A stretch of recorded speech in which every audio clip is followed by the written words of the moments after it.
Today I am going to discuss the inhibitors of photophosphorylation, ATP synthesis through photophosphorylation and cyclic photophosphorylation.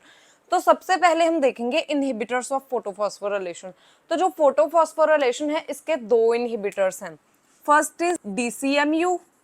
DCMU is 3,4 डाइक्लोरोफिनाइल 1,1 dimethyl urea. This is the first inhibitor and its second inhibitor is paraquat. Now जो photophosphorylation का first inhibitor है which is DCMU, ये plastoquinone B के साथ जाके compete करता है। तो जब ये प्लास्टोक्विनोन B के साथ compete करता है तो जो प्लास्टोक्विनोन B है ये इलेक्ट्रॉन्स को डिलीवर नहीं कर पाता साइटोक्रोम B6F कॉम्प्लेक्स में। तो इससे क्या होता है कि जो फोटोफॉस्फोराइलेशन है ये यहीं पे इनहिबिट हो जाता है, मींस इसके आगे फोटोफॉस्फोराइलेशन नहीं हो पाता। तो इसलिए जो DCMU है ये इस तरीके से फोटोफॉस्फोराइलेशन को अबॉलिश करता है। Now second inhibitor is paraquat. जो पैराक्वाट है ये यहाँ पे फेरिडॉक्सिन के साथ कंपीट करता है। ये क्या करता है, जब ये इनहिबिटर यहाँ पे बाइंड करता है तो ये फेरिडॉक्सिन को आगे FNR में इलेक्ट्रॉन को डिलीवर नहीं होने देता। तो इससे क्या होता है कि यहाँ पे एक तो NADPH की प्रोडक्शन नहीं होती और सेकंड इस इनहिबिटर का रोल है कि यहाँ पे जो ऑक्सीजन बन रही थी स्टार्टिंग में जब वाटर के मॉलिक्यूल स्प्लिट हो रहे थे तो जो ऑक्सीजन इवॉल्विंग कॉम्प्लेक्स है ये ऑक्सीजन की प्रोडक्शन कर रहा था।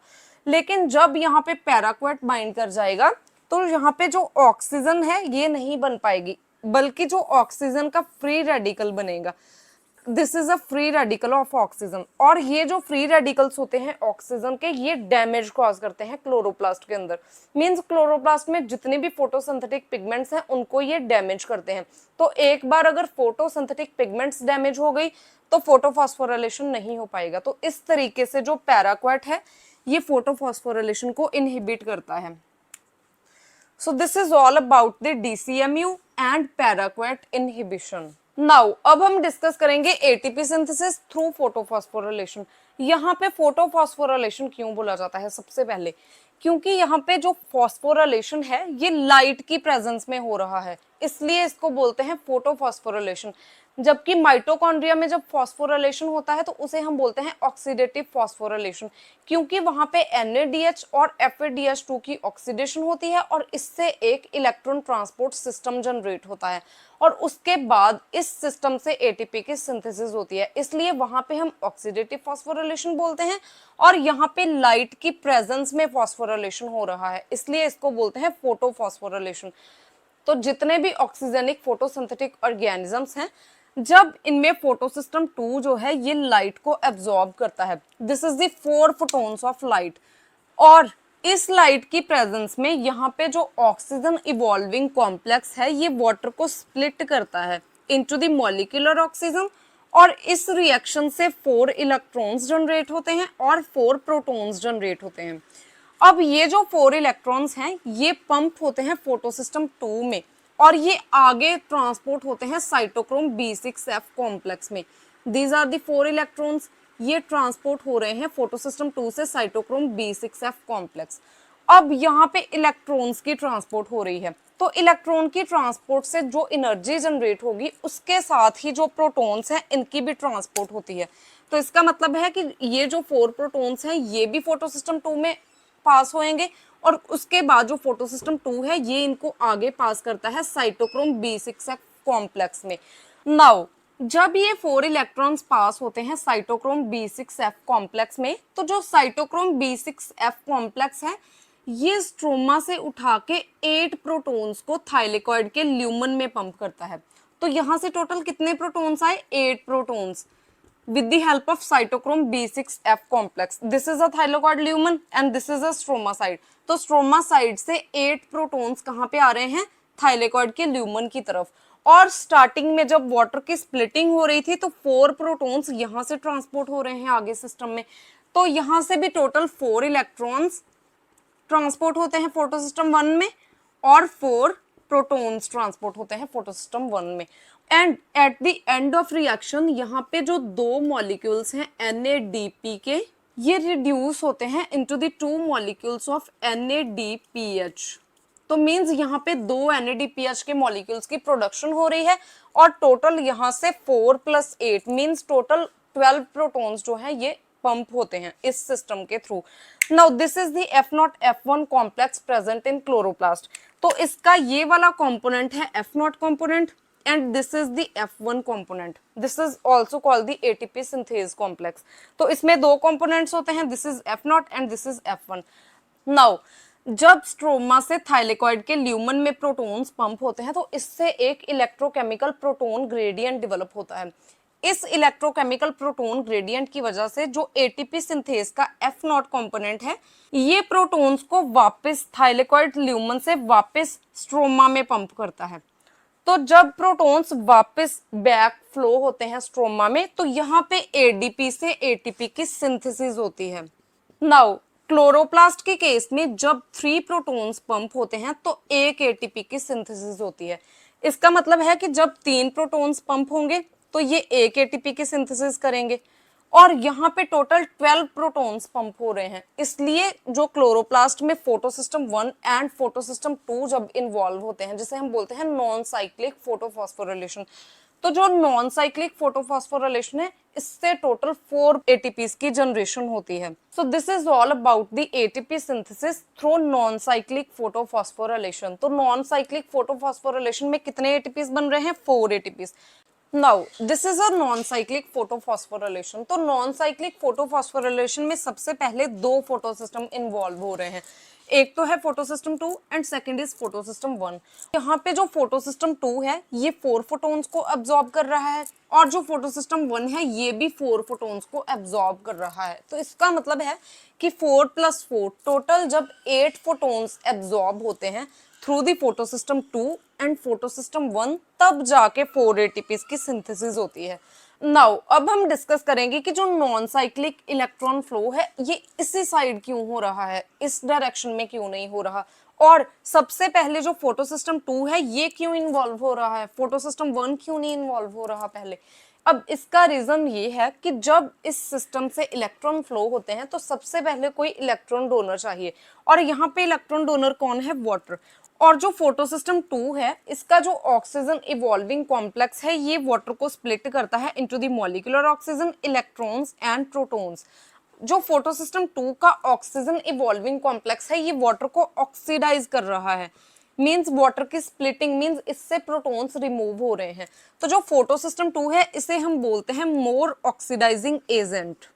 नाउ उसके बाद अगर हम फोटोसिस्टम 1 की बात करें तो ये एक रिड्यूसिंग एजेंट है क्योंकि ये रिड्यूस कर रहा है NADP को इनटू द NADPH।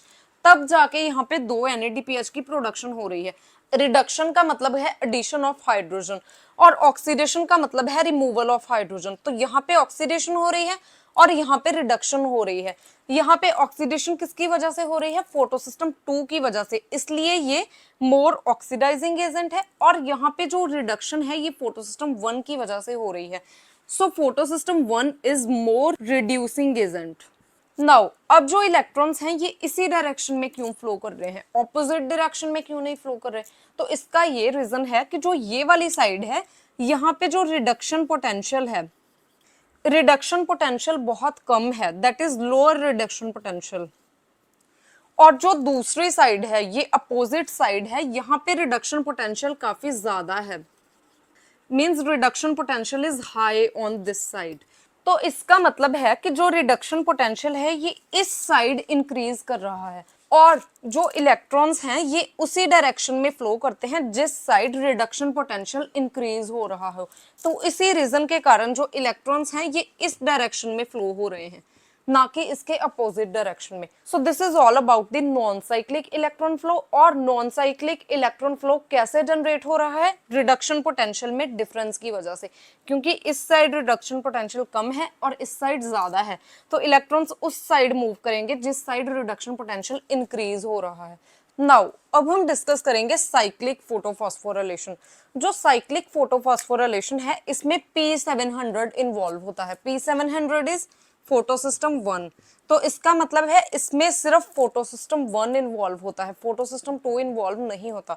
तो सबसे पहले जब यहाँ पे जो फोटोसिस्टम 1 है ये 4 फोटॉन्स को एब्जॉर्ब करेगा तो ये एक्साइटेड फॉर्म में चला जाएगा, और जब ये एक्साइटेड होता है तो ये इलेक्ट्रॉन्स को आगे ट्रांसपोर्ट करता है मॉडिफाइड क्लोरोफिल में। अब ये जो मॉडिफाइड क्लोरोफिल है ये इलेक्ट्रॉन को आगे ट्रांसपोर्ट करता है फाइलोक्विनोन में, और जो फाइलोक्विनोन है ये इलेक्ट्रॉन्स को आगे FeS रिएक्शन सेंटर में पास करता है। नाउ जो FeS रिएक्शन सेंटर है ये आगे इलेक्ट्रॉन्स को पास करता है फायरेडॉक्सिन में।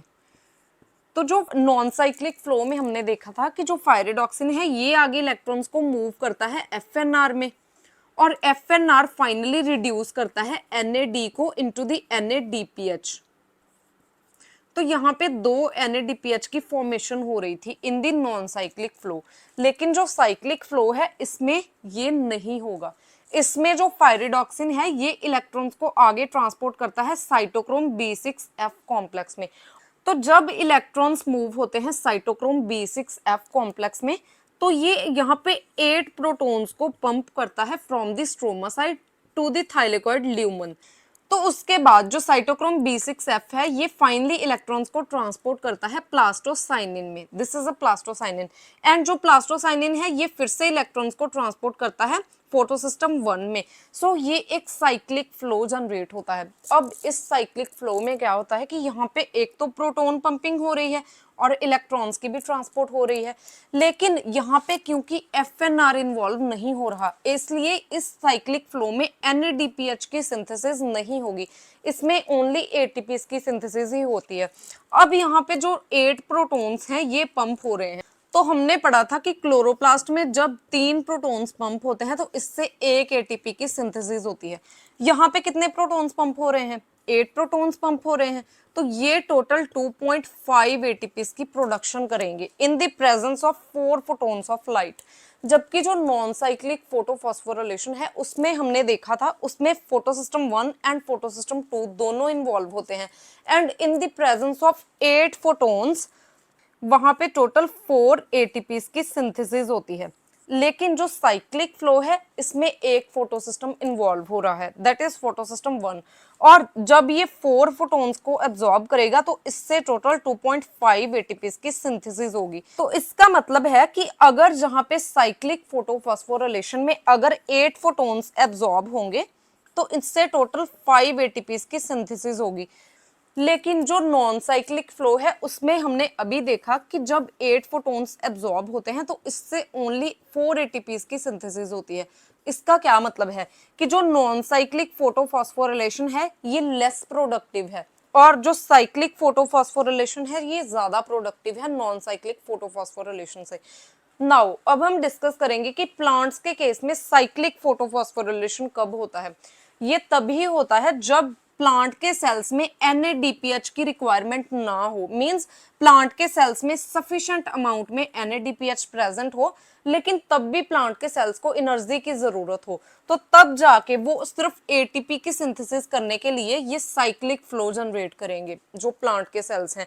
तो जबकि जो नॉन साइक्लिक फ्लो है इसमें ATP और NADPH2 दोनों की प्रोडक्शन होती है।